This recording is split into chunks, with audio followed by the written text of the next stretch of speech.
Good afternoon and welcome to Good Journeys Tarot. I'm Rosemary, and this is 78 Cards in 78 Weeks, where I share what I've been learning this week about the card of the week as I draft what my own card images might look like. And this week we're talking about the Queen of Swords. And that is a significant card for me because it's the one I've always seen as my significator in the tarot, and so I want it to be right, but I also want it to relate to me in some way, and so we'll be looking at that this week. As you may have already heard me say many times, I'll be going to Northwest Tarot Symposium. So next week there will not be a 78 cards in 78 weeks, but there will be a surprise video for you, just like I did during my vacation. So look for that. And you'll actually see over here, the crate is about half full now because I have started packing things to take and give away from my little box of things to do away with, right? All right. Well, today I'm excited to have a regular viewer of our 78 Cards in 78 Weeks with us to talk about the Queen of Swords. Carla Astrology is here. So let's welcome Carla. Welcome. Hello. Thank you for Glad having me. Be here. Jane the Seeker is here. Hi, Jane. Welcome in our chat. And we're going to be talking about the Queen of Swords. You know, this is a card that I've said before is kind of special to me because I see it as my significator. And when I pull it in a card reading, I'm like, oh, okay, so I'm going to be at my best self now. Right, in this particular situation is how I always see it. But traditionally, that's not how this card was interpreted. Yeah, traditionally it's been interpreted as like the bitch.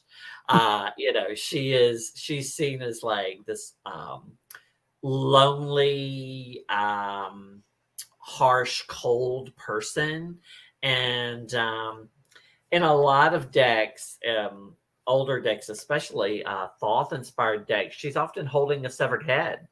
And this is the Lost Hollow Tarot, which I love. I'll probably work with a lot this month. Even though I'm not a very spooky type of Halloween person, this is a deck that I do love. It's a little bit darker. And it carries through to a lot of decks. Like here's the Modern Love. It's very dark image. Still beautiful cards though. And of course the Bone-Stone and Earthflash, which is my must reference deck for this series for some reason. I've always loved this image, even though I tend to shy away from that kind of darker image of her. It's there. Lovely with a raven skull on the head, and then you've got the skull in hand. Very reminiscent of all of the other dark cards. So what kind of cards do you have for us today, Carla? I did grab out the Haunted House. I'm sorry about my glare there. Because I've been working with this deck a lot. So I grabbed her out, and this one's kind of reflective of like shadow. And then I did grab out the Light Seers. Yes. I like how she's kind of, watching over her kingdom. I grabbed out Supernatural, the Queen of Bones, because if anybody ever watched the series, you can definitely relate her to the Queen of Swords. And then this is the Corrupted Tarot. So she's definitely interesting. And then I grabbed out Julia Kuchowat's Queen of Swords. Oh, that's beautiful. Yeah, I'm just getting all sorts of glare, aren't I? And then I did grab out the Spirit Keeper, but I think you might have grabbed her out, so I'll let you talk about her. I have that one out too. That's you've got a lot of darker decks there, bringing I us into am, yeah. Samhain here in the Halloween season for us. Yes, this is the Goyesha, and that's a demon representing the Queen of Swords. So yeah, but that's what I have. Okay, awesome. So that's to me all those aspects which they have historically associated with this queen would be what I would refer to as the shadow side. And I think that's the way most modern readers interpret the card nowadays. We more or less see her as like the supporter of truth and protection, like it says here in the Life is Like a Board Game. Having her sword at the ready to defend others and that type of thing. And I love some of the pretty ones we get now. So here's the Robin Wood. We've got our butterflies all over her gown, but she has her sword there at the ready.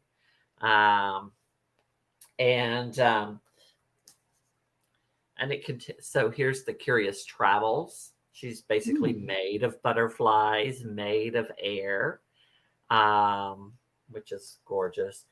It's something that often gets overlooked with this queen because historically she's been associated with a childless woman. In some cases, it's even associated with miscarriage. We forget that she is feminine. She is a nurturer like the other queens.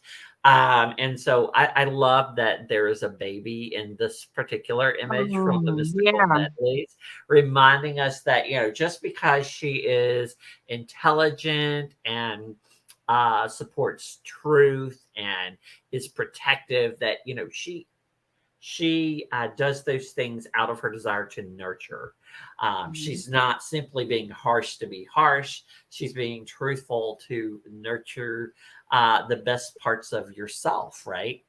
Or at least that's kind of the way I've seen it. These are my three favorites here.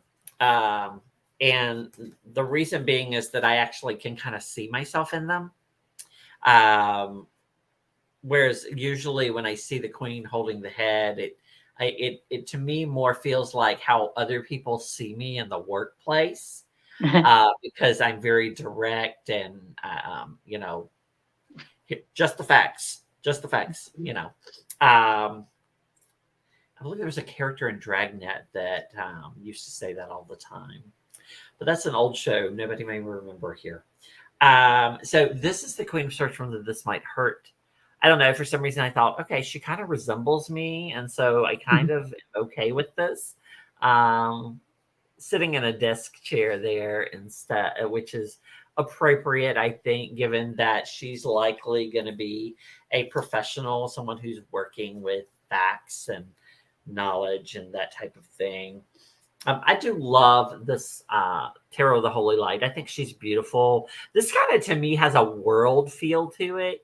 And so I kind of liked that, since I associate it with myself personally, that the idea that, this is actually a good place to be. It's not necessarily a bad card, like some people might interpret it.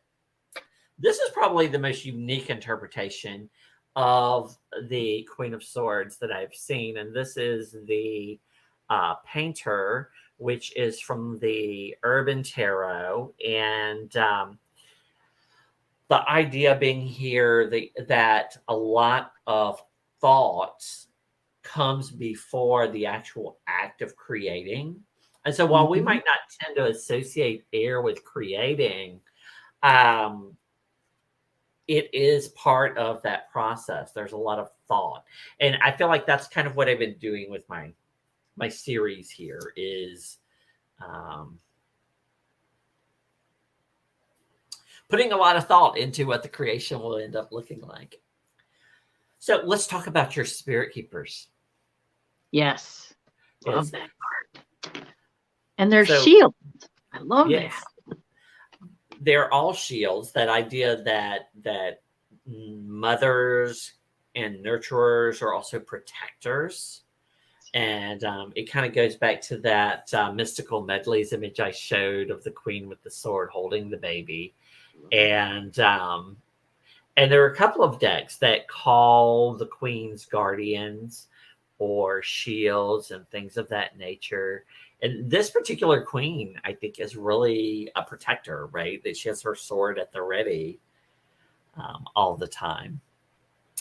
So, what are some of the ways that you see this card when it comes up for you, Carla? Well, I just did a series with the association to the Myers-Briggs, and which is also based on Carl Jung's interpretation of the different suits and the court cards. So the queens are all introverts, which I find interesting, and they're all intuitive. Now the Queen of Swords is a thinking and a judging. So it's an ISTJ. So, and the ISTJ, they're honest, truthful. Everything is, they use their words. They're analytical because air is all about thought. And then they also choose to stay away from like gossip and people trying to spread maliciousness because they are truth seekers and that's what they care about. Just like you said, that's what they care about. So I think of a powerful lady. Okay. It's interesting, that how different people will see the courts. I've tried to like rationalize the historical and the modern together. And so the way I end up viewing her is like, upright. She is all of those things: protector, truthful, honest, that type of thing, seeking fairness. But then on the shadow side, perhaps some of those things that people historically have associated with this particular queen. And I wanted to share this phrase from Benabel Wynn's book, Holistic Tarot, about the queen. It says,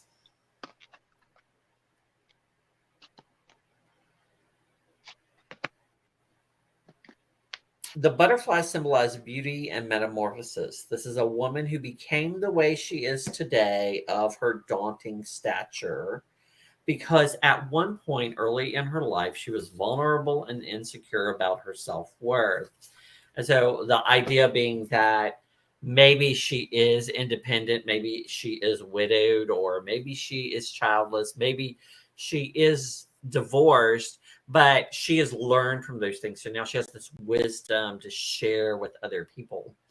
And so it's interesting for me that, particularly in the swords, that the queen seems to be more associated with her suit than the other courts. So, like, for example, she seems to have gone through all of those trials and tribulations and pain that we see in all of the sword cards, and she's learned from it. And so now she is basically the protector of the rest of this family, right? So the Page of Swords can be free-spirited and fun-loving, and the knight can charge in because he has her wisdom, her protection, if he does run into trouble, And the king, which I call the diplomat in my deck, can spend time helping other people because she is taking care of everything, right? She's using that wisdom from her struggle so that the people around her don't have to struggle, so to speak. It's kind of how I envisioned it in my own brain.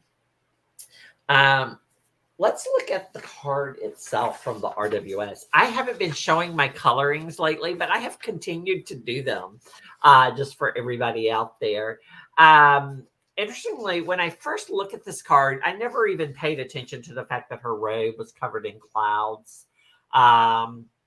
Maybe at some point it crossed my mind, Right. but actually coloring it, you see those little details that are sometimes missing. I've always loved that her crown is butterflies. And butterflies are a symbol that I would associate with air. And we get that little river flowing in the background, like we do a lot of the queens, to connect them with the Empress and that energy. Um, there is a child's head. It kind of looks like an angel, perhaps representing the idea that she's lost a child. I had mentioned earlier about how some readings of the card interpret this as a miscarriage that may be taking a place or that has taken place. And of course, lots of clouds, right? Everything is cloudy for this queen, and that's why we get all of those cards that have that kind of darker imagery in them. So let's talk a little bit about other correspondences. How about astrology? So with the quartz, that can be a little bit tricky because nobody really agrees, on it. Have you come across anything about the astrological correspondence of this card yourself? Yeah, absolutely. Okay, so I'm also a Libra in Okay. Western. So in real sky, I'm Virgo. So Julia Kuchewatch, hers is actually the Queen of Swords is a full moon in Taurus. Move this, darn. Okay. Here, maybe that's a little bit better. Interesting. And then that Goetia, it's the moon in Scorpio. And I can relate to all of it, because I can see the stubbornness of Taurus. I can feel the deepness of Scorpio, because like you said, she's multifaceted. So absolutely. Yeah. So in the Tarot of the Holy Light, interestingly, this deck has different astrological associations than the typical tarot deck, but it actually associates this card with Libra, which is the association that I would make for this card, and I know a lot of other people do. We tend to equate this card, I think, with justice a lot of times because of her sense of fairness and her honesty, but probably more with the sword and with that directness and that kind of cutting aspect of her personality than with, say, the scales that are reaching balance. It's less about the balance and more about the truth, so to speak. I do want to recognize some of our visitors. Amy from Strength Reverse popped in, and Lady Knight of Avalon. Glad to see you guys today. Awesome. Yeah. So some of the other things I wanted to talk about with this card were some ideas that Crowley and some of the older writers on the tarot had, which is that while they considered her like kind of harsh, and Crowley even had her depicted holding a severed head, they all say she is witty and she is a good dancer. Oh. And that just seems like totally like opposite of what you would expect when you read about how dark she is. Right. Like the fun side of her. Right. It's interesting that they would make those also associations. And so let's see what other ideas I had in here. So the Queen of Swords might be a quick thinker, ready for action. Like, for example, in the Light Seers that you showed, she is sitting there and relaxing underneath the sky there, but she's got her sword. It's there and ready to go. And I love that. This was probably one of those cards that I related to more than others when I see the Queen of Swords in a lot of decks. She's organized, self-aware, a clear communicator, articulate. She's realistic and level-headed. And I think that's where a lot of people have trouble with the Queen of Swords or people with that type of personality, is that, they forget to sugarcoat things Yeah. or Mhm. say things gently. They just speak the truth. And so then people perceive them more in that shadow aspect where they're cold and calculating. They might be bitter or pessimistic, just the bitch. And that's why I chose the song Bitch for my TikTok. So if you guys Oh, haven't been watching the TikToks, check out the TikTok for the Queen of Swords this week um, at Good Journeys Tarot everywhere. And that link will be in the description box below.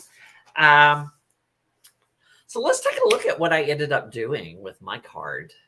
And I'll appreciate your thoughts and those of the people in the. Sorry, my dog has decided now is the time that he wants to wander around and distract me. Um, and see what I did. So, one of my first thoughts was I wanted to connect it with the Eight of Swords because in her book, 78 Degrees of Wisdom, Rachel Pollack talks about the tassels that are on the queen's hand. And of course, I've got it little now, but you can see there's a little thing hanging from her hand.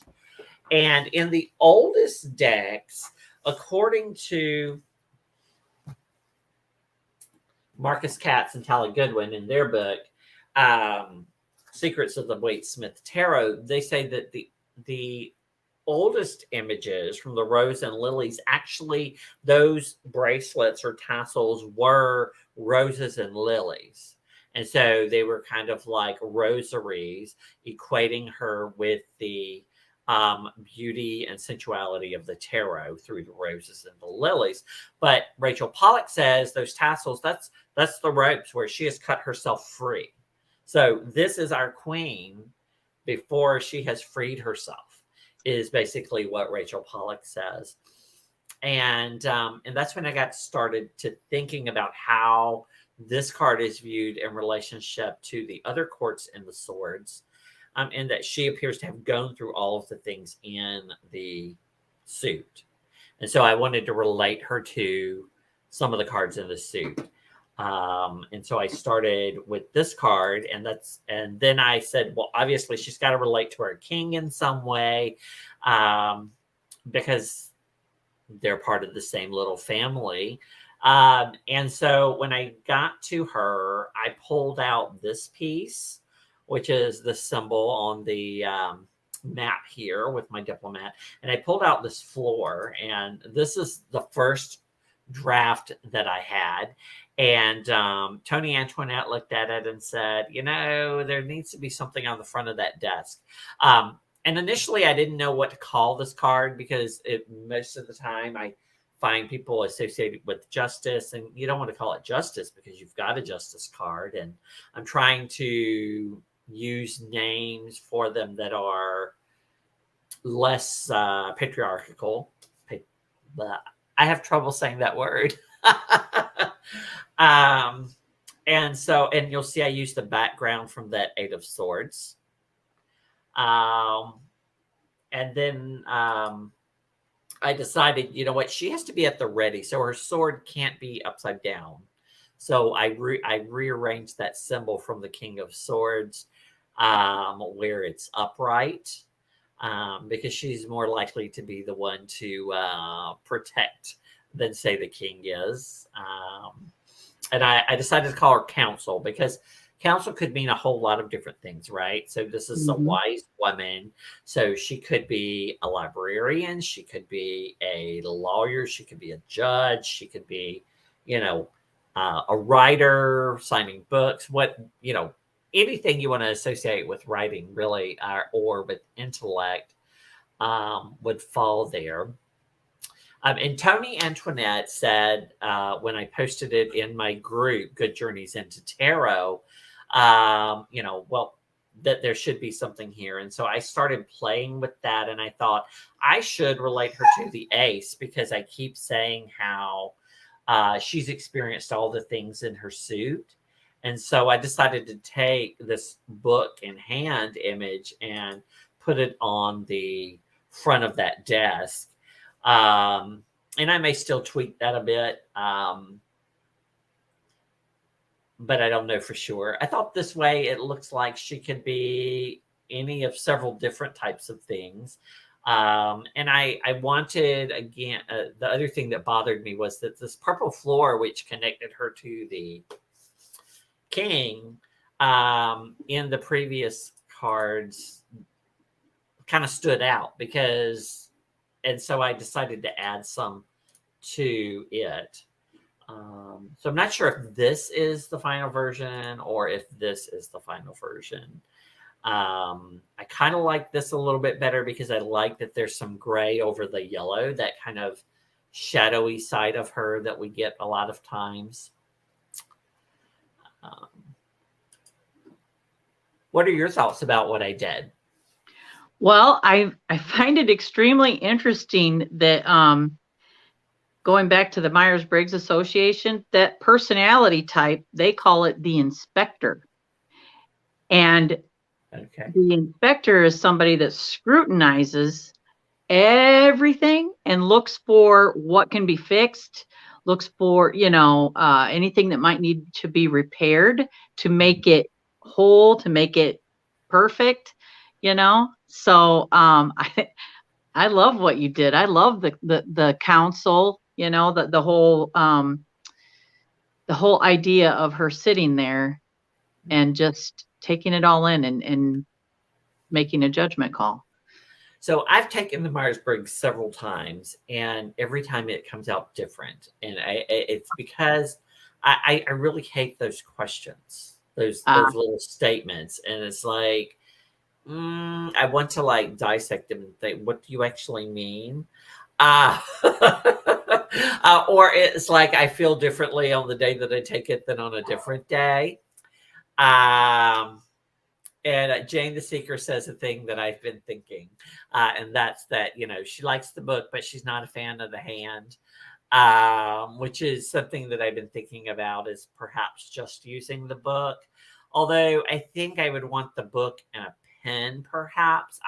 I'm not sure I like the hand, but I do definitely think I want the pen in there. I don't know why, but it just seems like it needs to be there. So that's something I might consider and work in it. My dog is barking in the background because he has decided that I am done.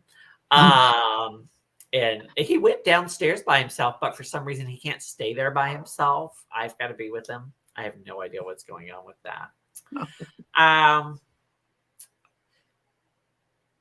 Yeah. All right. I want to thank everybody for your comments and for being here today. While I shuffle my cards to draw the card for 2 weeks from today with Mitchell Osborne, Carla, is there anything that you have coming up that you'd like to share with people? Let them know about what's going on in your channel or other opportunities to work with you. Absolutely. I'm kind of glad you're not doing anything next weekend because we're actually going to do a tarot brunch at the Round Table, and it's going to be October 9th at 2 p.m. We'll be going live with Maria, obviously, and of Lady Night Avalon. And we will also have Ginger Faye and Jonathan Daly. And we will be discussing the sevens. And then on the 15th, I will have Julia Kuchowatz and just do a general chat and get to know Julie a little bit better for my benefit and for everyone else out there in TarotTube. I just recently got her journey into Egypt, so I'm kind of excited to have her input on that. In November, I am going to the Indiana Sanatorium.